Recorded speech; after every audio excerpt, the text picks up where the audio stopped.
Hello viewers and my dear students, I am Adhar Barua. Today I am going to discuss one of the most important topic about English grammar, that is finite and non-finite verb. আজি মই finite verb কি আৰু non-finite verb কি এই সম্পৰ্কে আলোচনা কৰিবলৈ গৈ আছো। বৰ্ডত মই গোটেই কথাখিনি লিখিছো। এতিয়া মই বৰ্ডলৈ আহিছো। Today's topic is finite verb and non-finite verb. প্ৰথমতে আমি জানি লম what is finite verb and non-finite verb. প্ৰথম মই লিখিছো about finite verb সম্পৰ্কে লিখিছো।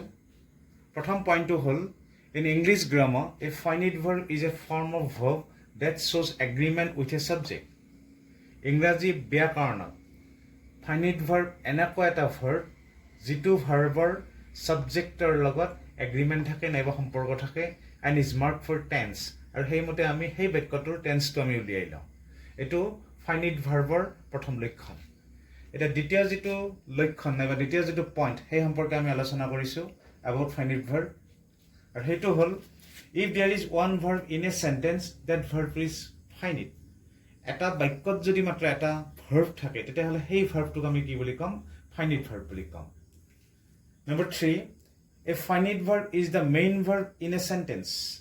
Finite verb to সাধাৰণতে বাক্যটোৰ main verb হয় নাইবা principal verb বুলি আমি ক'ব পাৰো। It is the root word that drives the rest of the sentence. আৰু সেই ভাৰ্বটোৱে বাক্যটোৰ root শব্দ হয়, আসল শব্দ হয়, মূল শব্দ হয় আৰু সেই শব্দটোই বাক্যটোক আগবঢ়াই লৈ যায় আৰু তেনেকৈ এটা ভাল অৰ্থ প্ৰকাশ কৰায়। 4 নম্বৰ পইণ্টটো হ'ল finite verbs change their forms when there is a change in the number or person of the subject. Finite verbৰ যেটো গঠন হেতু সলনি হয় যদি বাক্যটোত নাম্বাৰ নাইবা পাৰ্সনটো যদি কি হয় সলনি হয়। ফৰ এক্সাম্পল ইয়াত মই উদাহৰণ এটা লিখিছো he plays football or he eats rice etc. ইয়াতে play ভাৰ্বৰ লগত নাইবা eat ভাৰ্বৰ লগত s যোগ হৈছে আৰু তেনেকৈ ভাৰ্বটোৰ গঠনটো সলনি হৈছে। এইবাৰ আমি আলোচনা কৰিম নন ফাইনাইট ভাৰ্ব সম্পৰ্কে। The non-finite verbৰ যিবিলাক characteristics নাইবা বৈশিষ্ট্য সেই সম্পৰ্কে মই এটা আলোচনা কৰিম।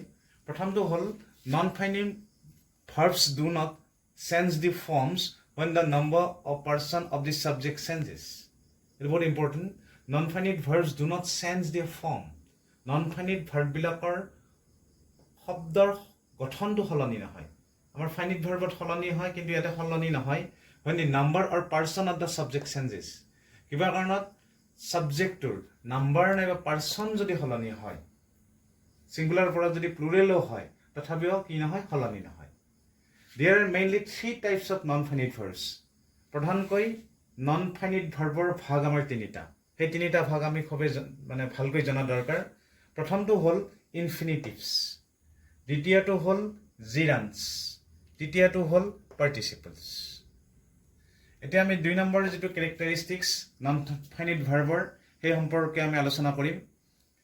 2 নম্বৰ বৈশিষ্ট্যটো হ'ল non-finite verbs don't show tense. Non-finite verb বিলাকে tense টো নেদেখায়। যেনেকৈ finite verb বিলাকে tense টো দেখুৱাইছিল show কৰাইছিল, non-finite verb বিলাকে tense টো নেদেখায়। person or number সংখ্যা নাইবা ব্যক্তিৰ কথাও directly নুবুজায়। Typically their infinitive forms with or without to. সাধাৰণতে non-finite verb বিলাক infinitive ফৰ্মত থাকে আৰু infinitive ফৰ্মত থাকতে শব্দটোৰ আগত ভাৰ্বটোৰ আগত to থাকিবও পাৰে আৰু to নাথাকিবও পাৰে। without to or with to. ইয়াত মই উদাহৰণ লিখিছো example, for example to go. To go to non-finite verbৰ এটা উদাহৰণ। go, going ইয়াতে ing যোগ হৈ আছে। এই go ভাৰ্বটোৰ আগত to infinitive নাই কিন্তু এই go ভাৰ্বটোৰ আগত কি আছে আমাৰ to infinitive টো আছে। গতিকে to infinitive থাকিব পাৰে নাথাকিব পাৰে। তৃতীয় যেটো বৈশিষ্ট্য non-finite verbৰ সেই সম্পৰ্কে আলোচনা কৰিবলৈ ওলাইছো। Non-finite verbs are never the main verbs in a sentence. এটো মনত ৰাখিবলগীয়া কথা। Non-finite verbs বিলাক কেতিয়াও বাক্যটোৰ main verb হ'ব নোৱাৰে নাইবা principal verb হ'ব নোৱাৰে। কিন্তু finite verbৰ ক্ষেত্ৰত finite verbটো আমাৰ বাক্যটোৰ কি হয় main verb হয় নাইবা principal verb হয় কিন্তু non-finite verbৰ ক্ষেত্ৰত হেতু বিপৰীত হয়। ইয়াত মই উদাহৰণ লিখিছো, কেইটামান ফৰ্ম লিখিছো। to bake infinitive ফৰ্মত আছে। ইয়াৰে যদি প্ৰেজেণ্ট পাৰ্টিচিপল ফৰ্মটো কি হ'ব দি বেকিং ব্ৰেড দি বেকিং ব্ৰেড পাষ্ট পাৰ্টিচিপল ফৰ্মটো কি হ'ব দি বেকড ব্ৰেড দি বেকড ব্ৰেড ব্ৰেডখন কি কৰা হ'ল বেকড হৈ গ'ল আৰু এটা উদাহৰণ লৈছোঁ টু প্ৰিণ্ট ইনফিনিটিভ ফৰ্মত আছে প্ৰেজেণ্ট পাৰ্টিচিপল ফৰ্মটো কি হ'ব দি প্ৰিণ্টিং ডকুমেণ্ট পাষ্ট পাৰ্টিচিপল ফৰ্মটো হ'ব দি প্ৰিণ্টেড ডকুমেণ্ট গতিকে এই কথাখিনি ছাত্ৰ ছাত্ৰীবিলাকে মনত ৰখা উচিত আৰু মোৰ বিশ্বাস ছাত্ৰ ছাত্ৰীবিলাকে ধুনীয়াকৈ what is finite verb and what is non finite verb বুজি পাইছে ধুনীয়াকৈ আৰু ছাত্ৰ ছাত্ৰীবিলাকে ইয়াৰ ডিফাৰেঞ্চটো জনাটো খুবেই দৰকাৰ তেতিয়াহ'লে বাক্য লিখোঁতে নাইবা চেণ্টেঞ্চ লিখোঁতে ছাত্ৰ ছাত্ৰীবিলাকৰ কোনো অসুবিধা নহ'ব নাইবা ভুল নহ'ব আৰু আজি মই বেছি দীঘলীয়া নকৰোঁ ইয়াতে মই সামৰণি মাৰিছোঁ সকলোকে ধন্যবাদ জনাইছোঁ